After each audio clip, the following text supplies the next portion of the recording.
Welcome back, everyone, to OpenLine. Talking labor unions tonight. We have with us Jason Freeman. He's with SEIU here locally. And all right, so as we went to break, I said, make the argument to a company.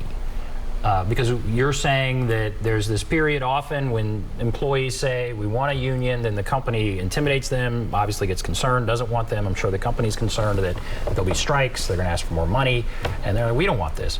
Is there an argument to a company to have a labor union? Could there be a positive relationship here? Sure. I mean, I think, do you want to have a place where your employees want to go to work? Do you want your employees to feel like you value them as human beings and care about the life that they have? And then I think there are practical things like safety, for example. We always see that in unionized environments, there's greater safety provisions. If you have less accidents, depending on your type of work, that can avoid you fines. And also just, I don't know what type of person wants to run a place where like people can get hurt on the job or get killed on the job, but we see that happen very frequently. I think we've seen 20 people die on construction sites in Nashville in the last 10 years. I think it's actually probably not even that long, maybe the last 5 years. So I think that, to me, like I sort of said this before, but a union is really just inserting some democracy into the workplace. And if you believe in democracy as a form of government, and if you think about, a lot of people will say like, well, we don't need a union here because, we treat our employees very well and everyone's very happy. And so like, they don't need a union. Well, what that ignores is a real power dynamic that, is never going to go away. Right? Because when you can fire someone for no reason, they're not really going to be inclined to tell you the things that they don't like about what you're doing. But I think the biggest argument I would have is in a union environment, most of the time you get something called a labor management committee, and you have labor management meetings. And so you have a regularly scheduled meeting where representatives that these are union members, people that work in the place, meet with representatives from management, and they talk about things that are going on. And a lot of the times, the employees are the ones identifying efficiencies and better process for how to do things. But I think companies worry it's just going to get out of control. They'll be happy now, but they're going to want more and more and more, and it's going to lead to, too much. Too much of a good thing. So you mean the way the company acts right now? They worry they're going to, they get a little bit of a raise, but they're going to want more. Or they get, right. So, I mean, to me, that is, when you think about checks and balances, because that is the environment that we live in right now, which is the company wants more and more and more and more, and they never stop asking for more. We're talking about potentially a strike in the railroad system over 4 paid sick days. I mean, 4 paid sick days just seems, like such a small thing, but they are dying on that hill.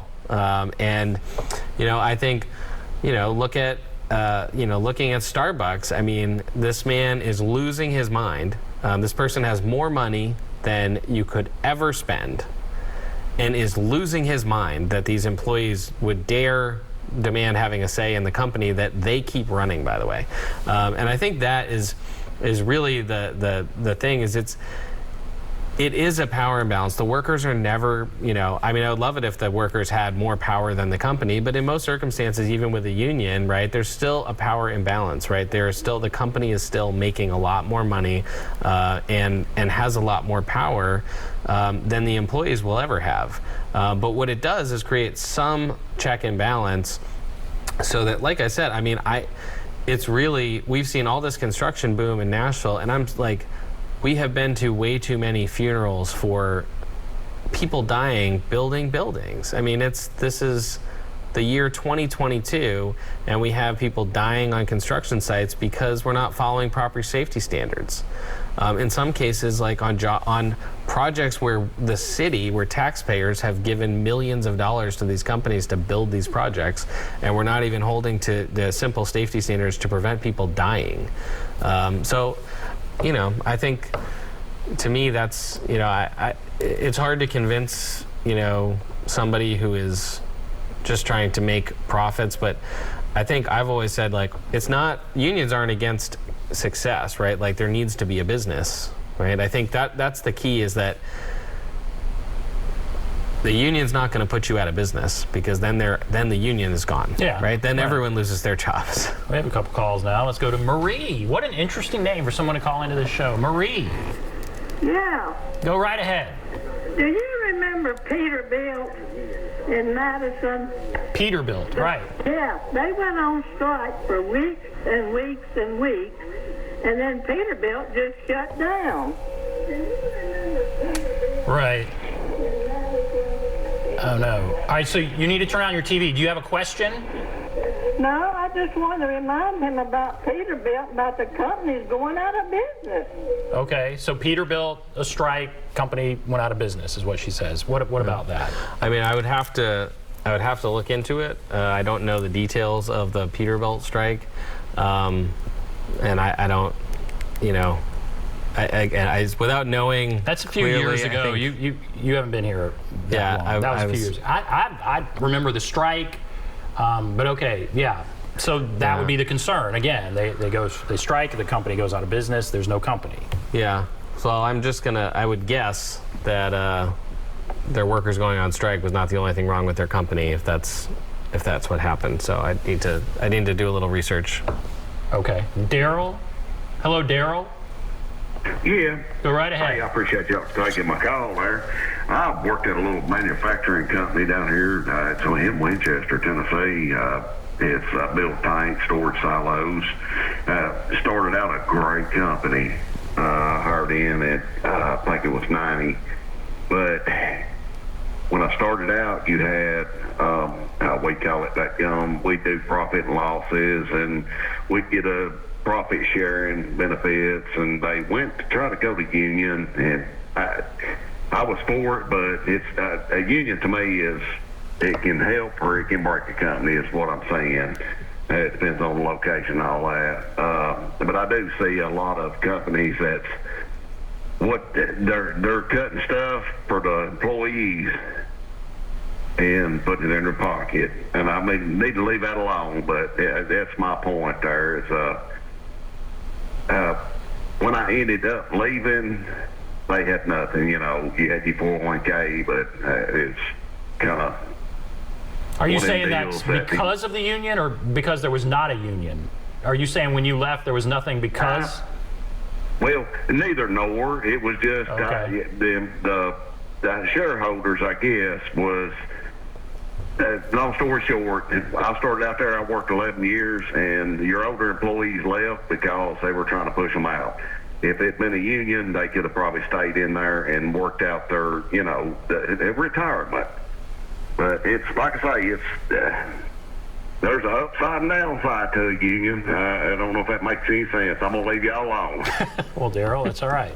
Well, yeah, upside, downside. That's what Daryl says. Yeah, I mean, one thing I will say is, I mean, it is a union is the people who make up the union, is the union members. So, when we talk to, members when they're joining, one of the smartest things I've ever been told about a union is not a vending machine. It's a gym membership. So you get out of it what you put into it. And so if you're paying dues expecting that you're just going to get, snacks, like that's not what it is, right? It's participatory. It's giving you agency and giving you the opportunity to make a better work environment. And so, like anything else involving human beings, there can be good, there can be bad. But what it does do is it gives you agency and it gives you power, and it gives some sort of check and balance against what I'm hearing here, which is what we've seen in a lot of places. We didn't talk about the other thing that has contributed a lot to the eroding of like workers' rights, and that's financialization.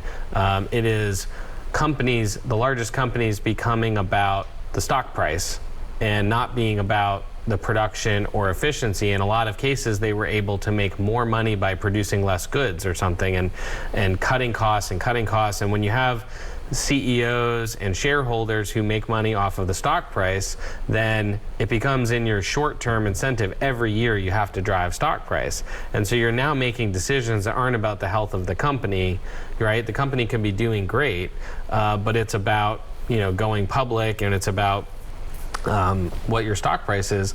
So I think one of the other things that we see a lot is like rapid expansion, and you see business models that are like somebody has a business model that's based on only employing people at minimum wage, and then they want to expand across the country, and it's like, well, why aren't you going to pay people, the people that you have, you start making more money, and it's like, so we're going to pay these people, you know, in Tennessee $725, whether we're making $200,000 or $200 million, that person's still only worth $725, and I don't think that's fair. Interesting. All right, we'll take a break. Come back, continue the discussion right after this.